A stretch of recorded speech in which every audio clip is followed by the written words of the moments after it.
Chief Market Strategist, and now Humilis Investment Strategy CEO and CIO, Brian Belski. Brian, I thought you wear a suit for the inaugural thing, my man. Well, you do have on a suit, just a sweatsuit thing.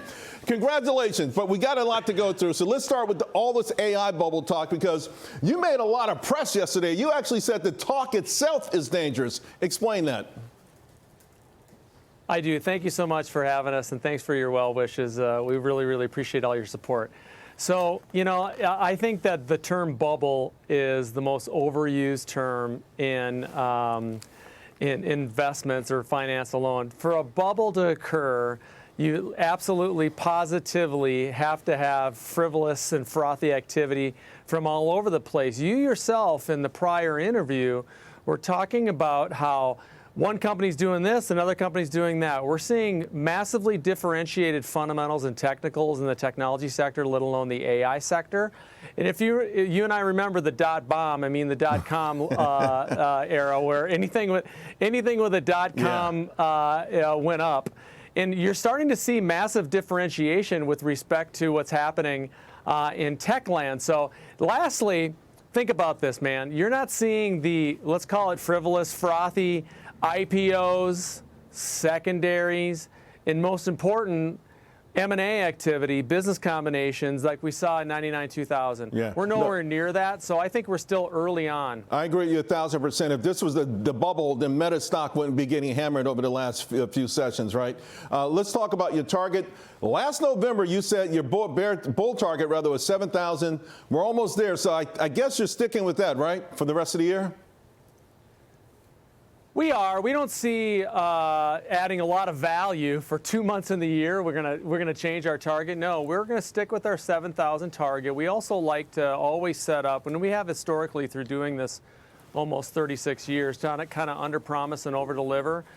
This is about earnings. We've said this is all about earnings since really April. That's what kept us bullish in April.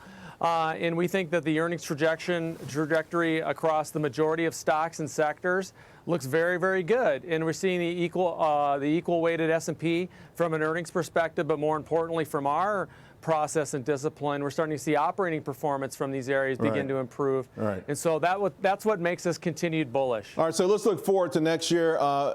Interesting enough, you're going to kind of maybe shift your overweights. You're looking at small and mid-sized value and dividend growers. So a more pedestrian-like market, maybe that's why the shift here?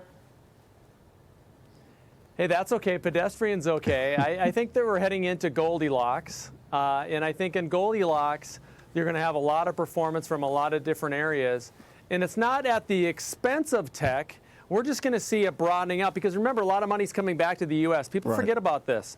A lot of money left the U.S. in the beginning of the year because they wouldn't chase Europe or emerging markets. I think money's coming back to the U.S. and like I've said on your show before, I think 10 years from now we're going to be kicking ourselves that we don't own enough small mid-cap stocks. And I think you want to go where the money's not. And I think value also makes a lot of sense. And then from an income perspective, we still need to provide income for our private wealth clients. And that's where you get the dividend income growth. Yeah, and I think as money comes out of money market, that's going to be a big deal. I got 30 seconds to go, but I want to give you a chance. Humilis, which is the root word of the English words like humble. Tell us a little bit about your firm. You know, our tagline is investing with conviction and humility. And you have to be humble in this business. And you're going to be wrong sometimes, but the conviction comes from we really believe what we say and we say what we believe, and we always have, and we stick to our discipline and process, and we're just blessed and fortunate to be in this, the greatest business of all, and so we're really excited about what's coming. Yeah, I love this business as well. It's really Main Street meets Wall Street, and helping people. There's nothing better. Brian, congratulations.